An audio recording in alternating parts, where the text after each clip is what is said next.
হাত দিয়ে উঠে যাচ্ছে নির্মীয়মান রাস্তার পিচের চাদর। প্রতিবাদে রাস্তার কাজ বন্ধ করে বিক্ষোভ দেখালেন সোহাইর গ্রামের বাসিন্দারা। শনিবার বিক্ষোভের ঘটনায় ব্যাপক উত্তেজনা ছড়ায় ইটাহারের ঘিরামোড় এলাকায়। বাসিন্দাদের অভিযোগ, ঠিকাদার সংস্থা শিডিউল না মেনে রাস্তা সংস্কারের কাজ করছে। অবিলম্বে রাস্তার কাজের মান উন্নত করার দাবি জানিয়েছেন এলাকার বাসিন্দারা।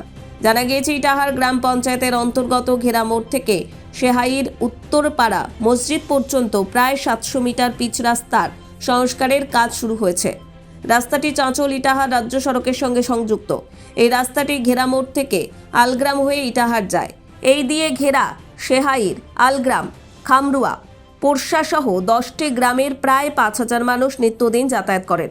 প্রতিদিন চলে শতাধিক টোটো, বাইক, ছোট গাড়ি। কিন্তু রাস্তাটি দীর্ঘদিন থেকে বেহাল অবস্থায় পড়েছিল।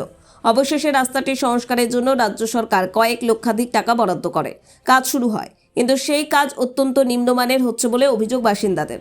অভিযোগ, এই রাস্তার কিছুটা অংশ পিচ দেওয়া হলেও শনিবার সেই পিচ উঠে যাচ্ছে।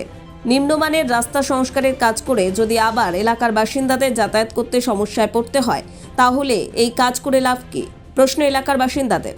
তবে ইটাহার ব্লক প্রশাসনের পক্ষ থেকে বিষয়টি খতিয়ে দেখার আশ্বাস দেওয়া হয়েছে। আমার নাম কাজী রহমান। কোথায় বাড়ি? আমার বাড়ি সোহারে।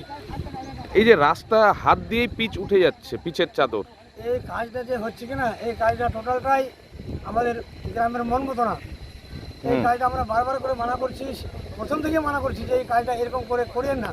কাজটা একটু ভালো করে মাল দেন, ভালো করে যেন আমাদের কাজটা হয়। আমাদের গ্রামের কাজ, যদি কাজটা যদি খারাপ হয় আমাদের গ্রামের লোক যাতায়াতের অসুবিধা হবে।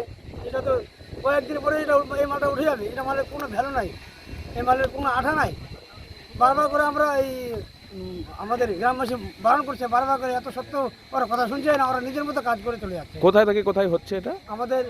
আমাদের ওই নতুন মসজিদ থেকে আমাদের গ্রামের অবধি হচ্ছে। সোহাইর মসজিদ নাকি? হ্যাঁ, সোহার মসজিদ। তো কতখানি রাস্তাটা? 700 750 মিটার আর কি। তো এত টাকার কাজ এই রাস্তাতে হাত দিয়েই উঠে যাচ্ছে, এরপরে তো আবার বেহাল হয়ে যাবে। ওটাই তো আমরা চাইছি গো, যে আমরা দেড় মাসের মধ্যে সব রাস্তা উঠে যায়। এই করছি তো উঠে যাচ্ছে। দাদাদেরকে বারবার রিকোয়েস্ট করে বলা হচ্ছে। দাদা, তোমার নাম কি? আমার নাম শাহজামান আলী। কোথায় বাড়ি? বাড়ি সোহাইরি। কতখানি রাস্তা এটা? এটা 700 মিটার রাস্তা।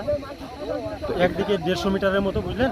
ওইদিকে মানে সব কিছু যেরকম গিট্টি দেয়, রাস্তা রিপেয়ারিং যেরকম হয় সেরকমই করেছে, বুঝলেন। আর 150 মিটার বাদ দিয়ে এদিকে যে রাস্তাটা করেছে, এদিকে রাস্তাটা মানে একবারে জঘন্য বলা চলে।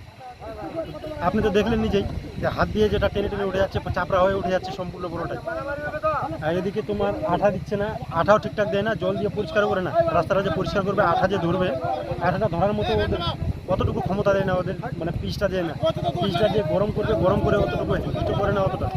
রাস্তা কি নিম্নমানের হচ্ছে? রাস্তাটা নিম্নমানের, কি নিম্নমানের থেকেও জঘন্য। তো এই রাস্তাটা অন্য জায়গার ছিল? এটা বলছে যে অন্য জায়গা ছিল, তো অন্য জায়গা ছিল তো এখানে আমরা শিডিউল দেখতে চাইছি, শিডিউল দেখায় না, তাহলে অন্য জায়গা থেকে এখানে আসলো কি করে? তাহলে যেটা এর পরবর্তীতে যে রাস্তাটা হবে, এর পরবর্তীতে টাকাটা তো, কাজটা তো হবে 5 বছরের মধ্যে, তো এখানে কাজটা আসতো, তাহলে ওইভাবে। ইটাহার থেকে দিবাকর মজুমদারের রিপোর্ট, কুলিক নিউজ।